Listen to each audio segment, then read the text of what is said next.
नमस्कार दोस्तों, मैं राहुल सिंह राजावत स्वागत करता हूं आपका मेरे यूट्यूब चैनल पर। दोस्तों, जैसे कि मैं एसएससी जीडी के प्रीवियस ईयर जीएस की क्वेश्चन सीरीज स्टार्ट की है, तो आइए स्टार्ट करते हैं पहले क्वेश्चन के साथ। देखा है, सरकार को सलाह देने के लिए नीति आयोग नामक एक डेस्क की स्थापना की गई थी। नैतिक विचारक की, धार्मिक विचारक की। देखो, धार्मिक का कोई संबंध नहीं है सरकार से, समझ में आ रहा है कि नहीं? और नैतिक से भी कोई संबंध नहीं है। नीति विचारक समूह और सामाजिक विचारक समूह। तो दोस्तों, ये था आपका नीति विचारक समूह, जिसका नाम था नीति आयोग। क्या था दोस्त? नीति आयोग।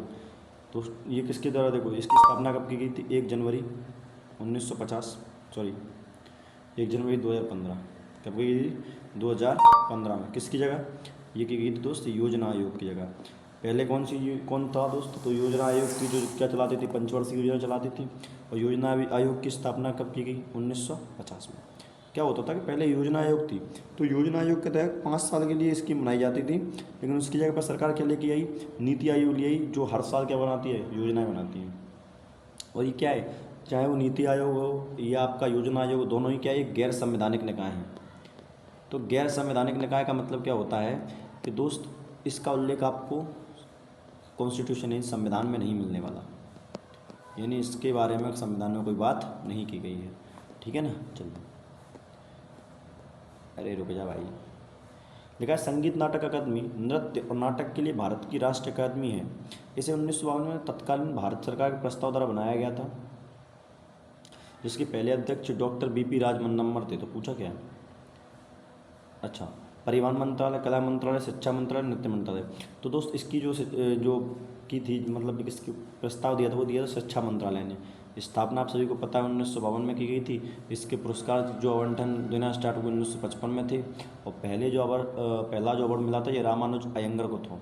कौन थे? रामानुज अयंगर। यानी पहला जो अवार्ड मिला था इसका रामानुज अयंगर को मिला 1952 में, 1955 में मिला था।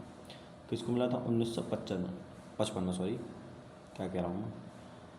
अगला क्वेश्चन, जून 2023 में महिलाओं की उद्यमिताओं को सशक्त बनाने के लिए दिशा डे नुलम के साथ साझेदारी की। यूएनडीपी के साथ की भाई, यूएनजीए के साथ की, हुएच के साथ, यूएनएसको के साथ। तो दोस्त, ये किसके साथ की गई थी? यूएनडीपी के साथ। किसके साथ? यूएनडीपी के साथ। अगला क्वेश्चन की बात करूँ, अरे रुक जा यार। मतलब भारत में अनुच्छेद 333 उपबंधों के अधीन रहते हुए प्रत्येक राज्य की विधानसभा डैश से अधिक सदस्यों को से मिलकर नहीं बन सकती। 300, 500, 600, 400। तो दोस्त, ये आपका है 500। यानी किसी भी देश, किसी भी राज्य की विधानसभा के अंदर 500 से ज़्यादा सदस्य नहीं हो सकते। इस बात को आप याद रखेंगे। ठीक है। अगला क्वेश्चन, हर वर्ष अगस्त को दूसरे शनिवार को अलापुझा के पास आयोजित की जाने वाली नेहरू ट्रॉफी। अलापापुझा कहाँ पड़ता है दोस्त? केरल में। कहाँ पर है? केरल। तो अलापापुझा के पास जो नेहरू ट्रॉफी प्रतियोगिता है, डैश श्रेणी में सबसे प्रतिस्पर्धी और लोकप्रिय है। तो मतलब इसमें बहुत सारी वो होती है, तो इसमें सबसे प्रसिद्ध कौन है? तो ये आपकी है नौका दौड़। कौन सी है दोस्त? नौका दौड़। ये कहाँ होती है? पुण्यमदा झील। कौन सी झील है दोस्त? पुण्यमदा झील। पुण्यमदा झील के किनारे झील में ही होती है, पुण्यमदा झील में। समझ में आया कि नहीं आया? बात करूँ नेहरू कप की, ये नेहरू ट्रॉफी है दोस्त। अगर आपसे पूछ लिया जाए नेहरू कप किससे संबंधित है, कौन सा? नेहरू कप। ये ट्रॉफी है और एक कप होता है। तो जो नेहरू कप जो है, ये आपका संबंधित है फुटबॉल से। किससे? फुटबॉल से। इसमें कन्फ्यूज नहीं होना है, ठीक है। ट्रॉफी आपकी केरल अवार्ड और कप आपका फुटबॉल से। निम्नलिखित में से किस शब्द का संबंध क्रिकेट से नहीं है? ईगल। ईगल का संबंध किससे बात? ईगल तो दोस्त गोल्फ में होता है। किस में होता है? गोल्फ में। गोल मारते हैं तो ईगल उड़ जाता है, ध्यान रखना। बास्केट जैसी कहाँ लगी होती है? अरे फुटबॉल में। कहाँ पर? फुटबॉल। ठीक है ना? या तो यार नहीं तो दोनों ही नहीं है दोस्त। तो एक और वो फर्स्ट सेकंड में दोनों मेरा आंसर हो जाएगा, ना तो एक ना तो दो। ध्वनि की प्रबलता किस इकाई में मापी जाती है? ध्वनि की प्रबलता दोस्त किस में नापी जाती है? डेसिबल में नापी जाती है। किस में? डेसिबल में। अगर बात करूँ ध्वनि की चाल की, तो ठोस में ध्वनि की चाल सबसे ज़्यादा होती है। और अगर सामान्य ताप पर वायु में बात करूँ, तो ये होती है 343 मीटर पर सेकेंड। है ना। अगर वायु में बात करें तो ये किस पर है, देखो तो लिंक चार्ट बदलती रहती है, बदलने का मतलब टेम्परेचर के अकॉर्डिंग बदलती है। तो मैं जिस 343 जो बता रहा हूँ वो 20 डिग्री सेल्सियस पर है ना। और सबसे ज़्यादा होती है किसमें, स्टील में, करीबन करीबन 6000 यानी 5920। ये किस में होती है, तो स्टील में सबसे ज़्यादा होती है। किस में होती है, स्टील में। समझ में आ गया कि नहीं आ गया। चलिए नेक्स्ट क्वेश्चन की बात करूँ। लिखा है कि सुप्रीम कोर्ट के किस पूर्व न्यायाधीश को आंध्र प्रदेश के राज्यपाल के रूप में नियुक्त किया गया। संजय किशन कौल, संजीव खन्ना, एस अब्दुल नज़ीर। तो दोस्तों ये हैं आपके एस अब्दुल नज़ीर, ठीक है, फालतू ज़्यादा ज्ञान बगना की जरूरत है नहीं।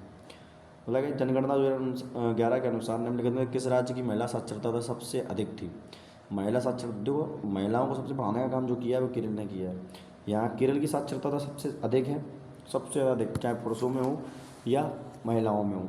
तो ये कितनी थी दोस्त महिलाओं की, ये आपकी थी करीबन करीबन, मैं याद तो नहीं आ रहा है, 92.07%। कितनी थी, 92.07%। और केरल की बात करूँ तो पूरे केरल की जो थी 93.91%, 93.91%।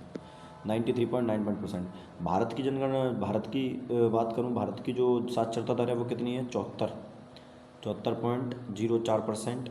और इसमें मेल की है वो है 82%, और फीमेल की जो है 65.46%। ठीक है, इनका अंतर पूछ लिया गया था, है ना, करीबन करीबन 14 का अंतर आता है, 16 का आता है, इतना इनका जो गैप है पूछ लिया गया था। और सबसे कम कहाँ की है, तो ये आपके बिहार की है, यानी 71.2%। अमृतसर की संधि किन दोनों व्यक्तियों के बीच में हुई थी, किस वर्ष हुई थी। तो अमृतसर की संधि जो हुई थी दोस्त 1809 में हुई थी। किसके बीच में हुई, तो ये हुई थी रणजीत सिंह और मैटकॉफ के बीच में। किसके बीच में, आपके एक तो मैटकॉफ और रणजीत वर्सेस रणजीत सिंह। इस संधि के तहत हुआ क्या था कि जो सतलज नदी थी, उस सतलज नदी को बाउंड्री मान लिया गया था कि भैया सतलज नदी के उस पार तुम रहोगे, इस पार हम रहेंगे। समझ में आया कि नहीं आया। चलिए आगे।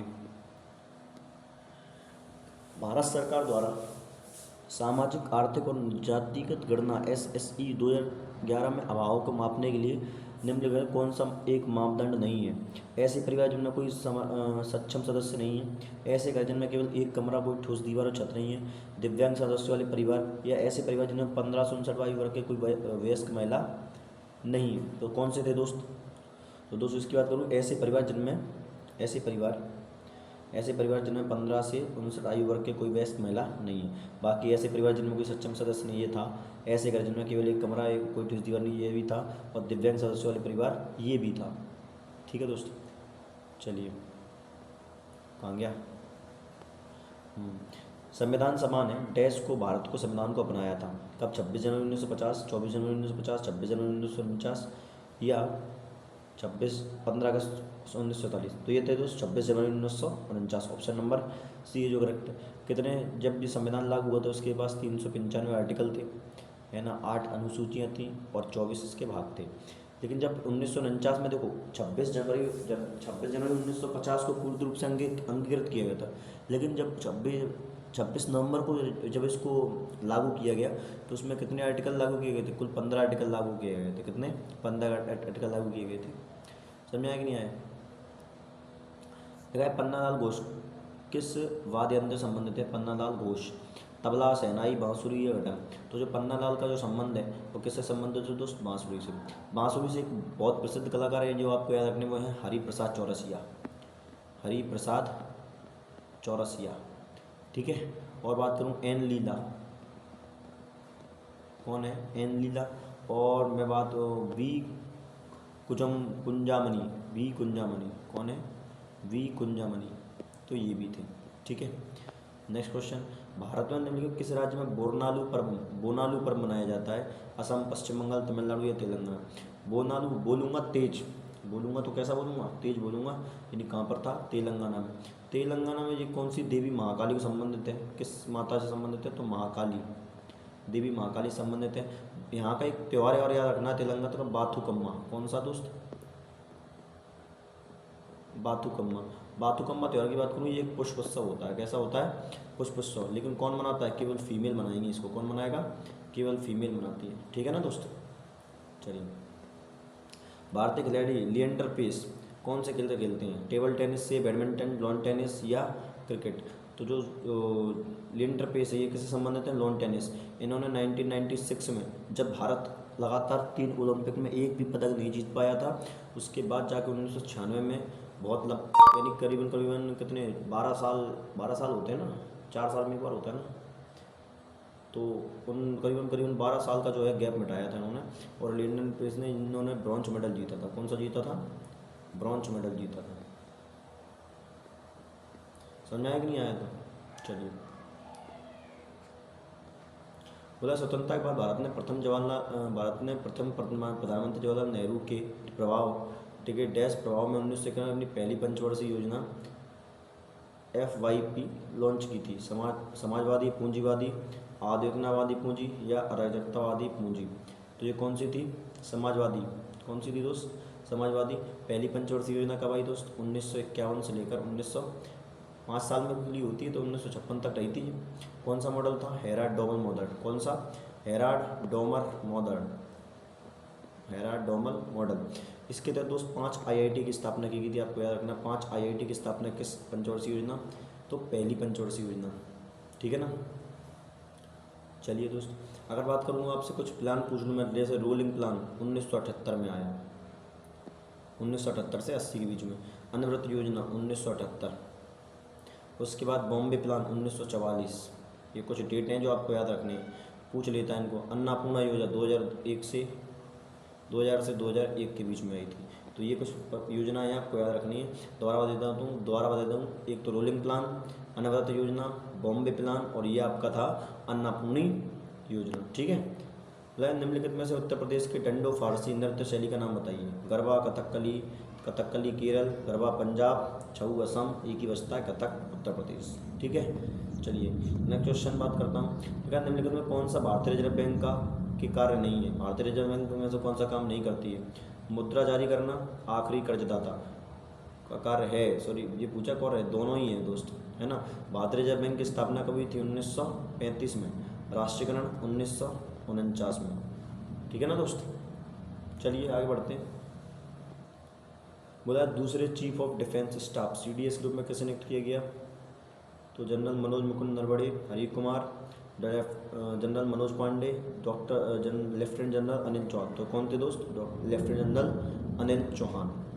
लास्ट क्वेश्चन है कि प्रसिद्ध पुस्तक अर्थशास्त्र में बताती है कि मौर्य काल के दौरान पश्चिम कंबलों और डैश सोनों की कीमतें पत्थरों के लिए महत्वपूर्ण था। उत्तर भारत, दक्षिण भारत, पूर्वी भारत या पश्चिम भारत? तो कौन सा था दोस्त? ये था आपका दक्षिण भारत। कौन सा था? ये आपका था दक्षिण भारत। ठीक है ना दोस्त।